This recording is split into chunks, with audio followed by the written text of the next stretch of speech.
Hello नमस्ते good morning साथीहरू, तपाईँहरूलाई फेरि पनि स्वागत छ मेरो एउटा छोटो मिठो ब्लग भिडियोमा। म ब्लगर दीपक चौधरी तपाईँहरूलाई हृदयदेखि नै स्वागत गर्न चाहन्छु मेरो आजको नयाँ ब्लग भिडियोमा। सो आज चाहिँ म घरमै बसेको छु, आज एक्लै छु घरमा। मम्मी बुवा काममा गइसकेका छन्, म चाहिँ एक्लै घरमा बसेको छु। सो आज चाहिँ 25 गते होइन, आज टिकापुर पसल बन्द छ।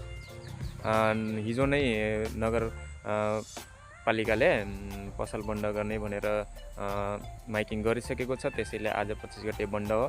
सो आज घरमै छु, आफ्नो खेतबारीको दृश्य देखाम भनेको हो। सो तपाईँहरूलाई कस्तो लाग्छ कमेन्ट गर्नु होला है त साथीहरू। यता चाहिँ हाम्रो घर रहेछ होइन, यो घर हो, हल्का देखिरहेको छैन। उता चाहिँ हाम्रो आलु लगाएको छौँ, उता गोबी छ, यता पनि आलु छ। यो चाहिँ लसुन हो, यता पनि लसुन छ, उता पनि आलु छ होइन।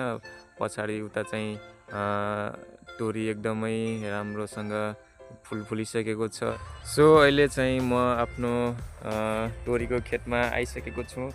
सो गाइजहरू, यही हो हाम्रो, यता जम्मैलाई छर्केका छौँ, एकदमै राम्रोसँग फुलिसकेको छ। यता पनि छ। सो गाइजहरू, कस्तो राम्रो सिन आइरहेको छ, कस्तो राम्रो दृश्य देखिरहेको छ, तपाईँहरू देख्न सक्नुहुन्छ साथीहरू।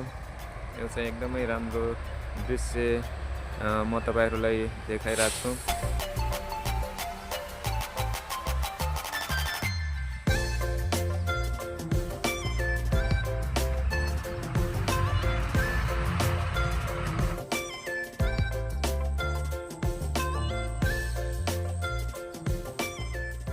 एकदमै राम्रो दृश्य देखिरहेको छ अहिले। यस्तै सबैको खेतबारी एकदमै हरियो होला होइन। सो तपाईँहरू देख्न सक्नुहुन्छ यो दृश्य। यता चाहिँ बजेहरूको आलु एकदमै हरियोसँग भइसकेको छ, हरियो, एकदमै राम्रो दृश्य तपाईँहरू देख्न सक्नुहुन्छ। यता चाहिँ यो बजेहरूको घर हो, यो चाहिँ हाम्रो घर हो। सो गाइजहरू, यही हो आजको मेरो सानो छोटो मिठो ब्लग भिडियो।